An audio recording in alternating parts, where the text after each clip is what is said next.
Ada yang tahu nggak Indonesia di mana?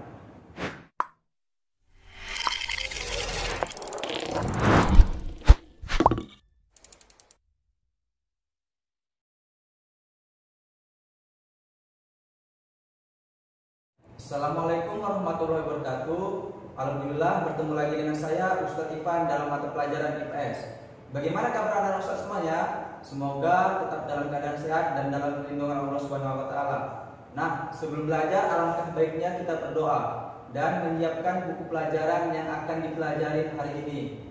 Kali ini kita akan belajar pada materi lanjutan kita, yaitu mengenai kondisi geografis di Indonesia, yaitu meliputi luas dan letak Indonesia.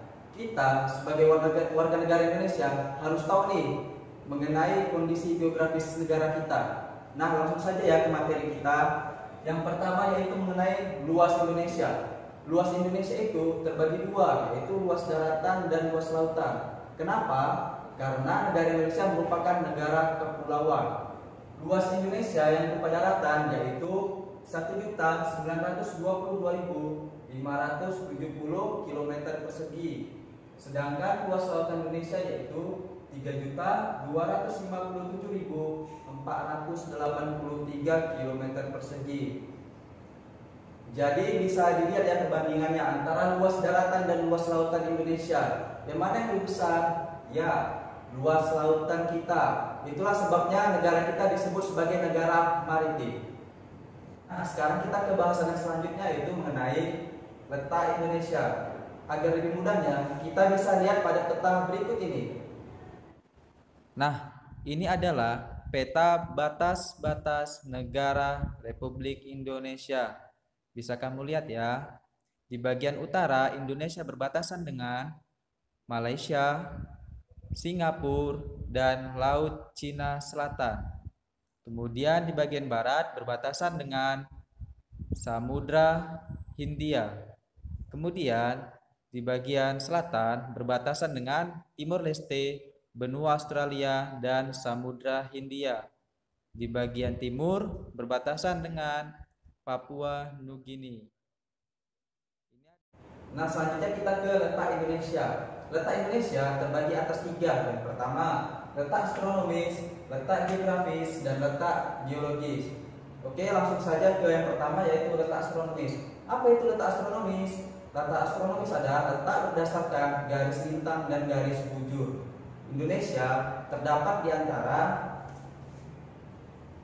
6 derajat lintang utara sampai 11 derajat lintang selatan dan 95 derajat bujur timur sampai 141 derajat bujur timur. Bisa dilihat. Nah, apa sih dampak garis lintang dan garis bujur? Karena Indonesia terletak di antara 6 derajat lintang utara sampai 11 derajat lintang selatan, Indonesia memiliki iklim tropis. Sedangkan dampak dari garis bujurnya, Indonesia memiliki 3 zona waktu, yaitu waktu bagian barat, tengah, dan timur, yang masing-masing zona waktu memiliki selisih 1 jam. Selanjutnya, kita akan bahas tentang letak geografis. Letak geografis Indonesia terletak di antara 2 benua dan 2 samudra.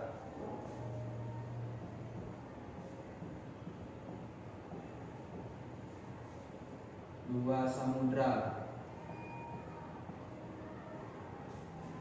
yaitu benua Asia dan benua Australia, dan Samudra Hindia dan Samudra Pasifik.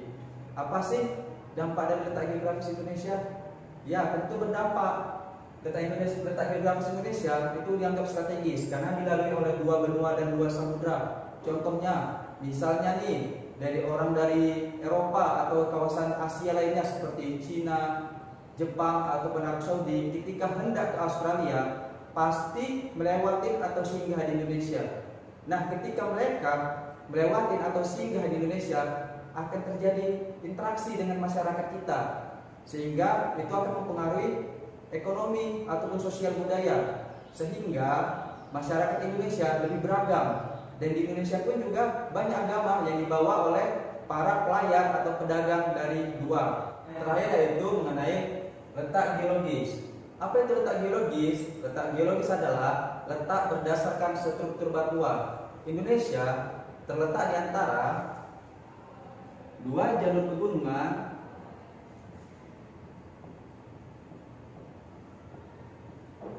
dan tiga lempeng.